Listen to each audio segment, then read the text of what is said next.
Good morning, brothers and sisters. Even people of vastly different backgrounds can minister together for Christ.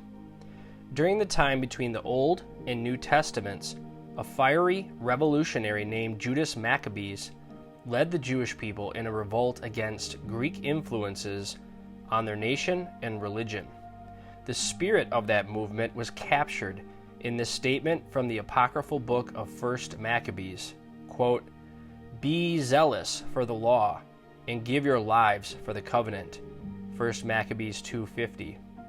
That group of politically oriented, self-appointed guardians of Judaism later became known as the Zealots.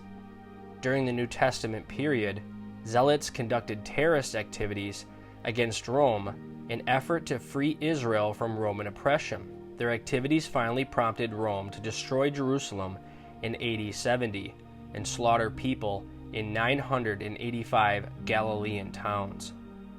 After the destruction of Jerusalem, the few remaining zealots banded together under the leadership of a man named Eleazar.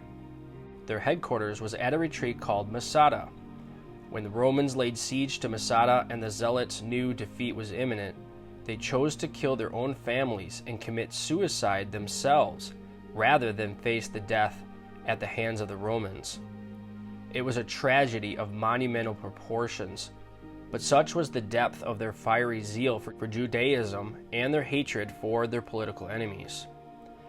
Before coming to Christ, Simon was a zealot.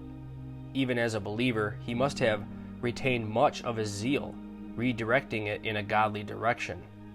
We can only imagine the passion with which he approached the ministry, having finally found a leader and a cause that transcended anything Judaism and political activism could ever offer. It's amazing to realize that Simon the Zealot and Matthew the tax collector ministered together.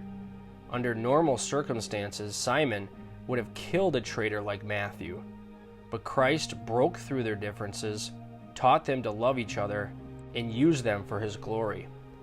Perhaps you know believers who come from totally different backgrounds than yours. Do you have trouble getting along with any of them? If so, why? How can you begin to mend your differences? Be encouraged by the transformation Christ worked in Simon and Matthew, and follow their example. God bless.